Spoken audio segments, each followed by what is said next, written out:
വേദാംഗ ജ്യോതിഷത്തിലെ അമൂല്യമായ അറിവുകളും ആധ്യാത്മിക ജ്ഞാന ഉപദേശങ്ങളും പകർന്നു തരുന്ന പ്രശാന്തം ആസ്ട്രോ ചാനലിലേക്ക് ഏവർക്കും സ്വാഗതം. ഈ ചാനൽ ഇതുവരെയും സബ്സ്ക്രൈബ് ചെയ്യാത്തവർ ഇപ്പോൾ തന്നെ സബ്സ്ക്രൈബ് ചെയ്യുക. നോട്ടിഫിക്കേഷൻ ലഭിക്കുന്നതിനായി ബെൽ ബട്ടൺ അമർത്തുമല്ലോ. ഒപ്പം ചാനൽ ലൈക്ക് ചെയ്യുക, ഷെയർ ചെയ്യുക, കമൻറ്റ് ചെയ്യുക. കൊല്ലവർഷം 1200 ആണ്ടിലെ മകര സംക്രമം പുണർദം നക്ഷത്രത്തിലാണ്. മകരം 1-ാം തീയതിയിലെ ഗ്രഹനില അനുസരിച്ച് മേടം രാശിയിൽ ഗുളികനും, എടവത്തിൽ സർവേശ്വരകാരകനായ വ്യാഴവും, കർക്കിടകം രാശിയിൽ ചന്ദ്രനും കുജനും, കന്നിയിൽ കേതുവും, ധനുരാശിയിൽ ആദിത്യനും ബുധനും, കുംഭത്തിൽ ശുക്രനും ശനിയും, മീനം രാശിയിൽ രാഹുവും സ്ഥിതി ചെയ്യുന്നു. തൃക്കേട്ട നക്ഷത്രത്തിൽ ജനിച്ചവർക്ക് മകരമാസം പൊതുവെ ഗുണഫലങ്ങൾ കൂടിയിരിക്കും. ഈ നക്ഷത്രക്കാർക്ക് കർമ്മ മേഖലയിൽ പുരോഗതി ഉണ്ടാകുന്നതാണ്. ജോലിയിൽ അനുകൂലമായ മാറ്റങ്ങൾ വന്നു ചേരുവാനുള്ള സാധ്യതകൾ കാണുന്നുണ്ട്. മേലധികാരികളുടെ ഇഷ്ടം നേടിയെടുക്കുവാൻ ഇവർക്ക് സാധിക്കുന്നതുമാണ്. കൂടുതൽ അധികാരങ്ങളും ഉത്തരവാദിത്തങ്ങളും ഇവർക്ക് വന്നു ചേരുന്നതുമാണ്. സാമ്പത്തിക നേട്ടം കൈവരിക്കുവാനും ഇവർക്ക് സാധിക്കുന്നതാണ്. വിദേശയാത്രകൾക്കുള്ള അവസരം ഇവർക്ക് ഒത്തുവരുന്നതാണ്. ജീവിത പങ്കാളികളുമായി നല്ല സ്നേഹബന്ധം നിലനിർത്തുവാൻ പരിശ്രമിക്കേണ്ടതാണ്.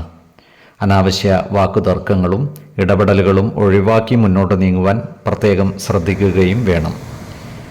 സ്ത്രീജനങ്ങളിൽ നിന്നും ഇവർക്ക് സഹായ സഹകരണങ്ങൾ ലഭിക്കുന്നതാണ്. അതുപോലെ ഈ നക്ഷത്രക്കാർക്ക് ബന്ധുജനങ്ങളിൽ നിന്നും നല്ല സഹകരണം ലഭിക്കുന്നതുമാണ്. ബന്ധുജനങ്ങളുമായി ചേർന്നുള്ള ചടങ്ങുകളിൽ സംബന്ധിക്കുവാനുള്ള അവസരവും ഇവർക്ക് വന്നു ചേരുന്നതാണ്. ഈ നക്ഷത്രക്കാരായ യുവതീ യുവാക്കളുടെ വിവാഹ കാര്യങ്ങൾ മാറ്റിവെക്കുവാനുള്ള സാധ്യതകൾ കാണുന്നുണ്ട്. വിശ്വാസികളായവർക്ക് ജാതക പരിശോധന ചെയ്ത് വിവാഹ കാര്യത്തിൽ ഉചിതമായ തീരുമാനം എടുക്കാവുന്നതുമാണ്.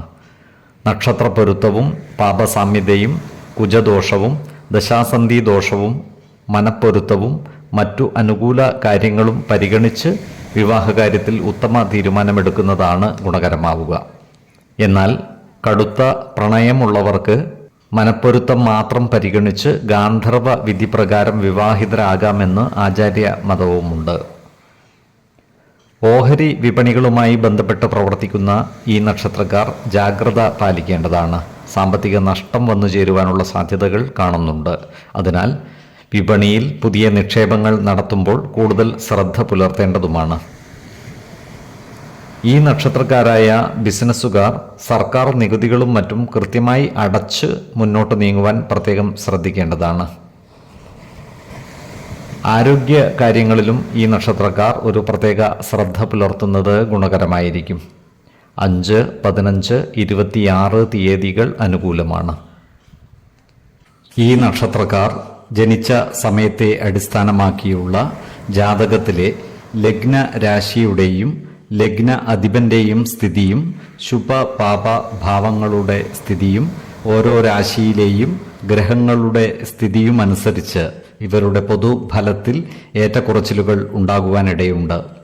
കുടുംബ ദേവതകളെയും ഇഷ്ടദേവതകളെയും ഉപാസിക്കുന്നത് ഇവർക്ക് ആയുരാരോഗ്യ സൗഖ്യമേകും. ഇഷ്ടദേവതാ മന്ത്രം 108 തവണ ദിനംതോറും ലിഖിത ജപം ചെയ്തു വരുന്നത് ഇവർക്ക് സർവ ഐശ്വര്യങ്ങളുമേകും. നല്ല വ്യക്തി സാധനകളോടെയും ഉപാസനകളോടെയും മുന്നേറിയാൽ സർവേശ്വരാനുഗ്രഹത്താൽ ഇവരുടെ സർവകാര്യങ്ങളും മംഗളകരമാകും. നന്ദി, നമസ്കാരം. ജ്യോതിഷരത്നം പ്രശാന്ത് കണ്ണോം.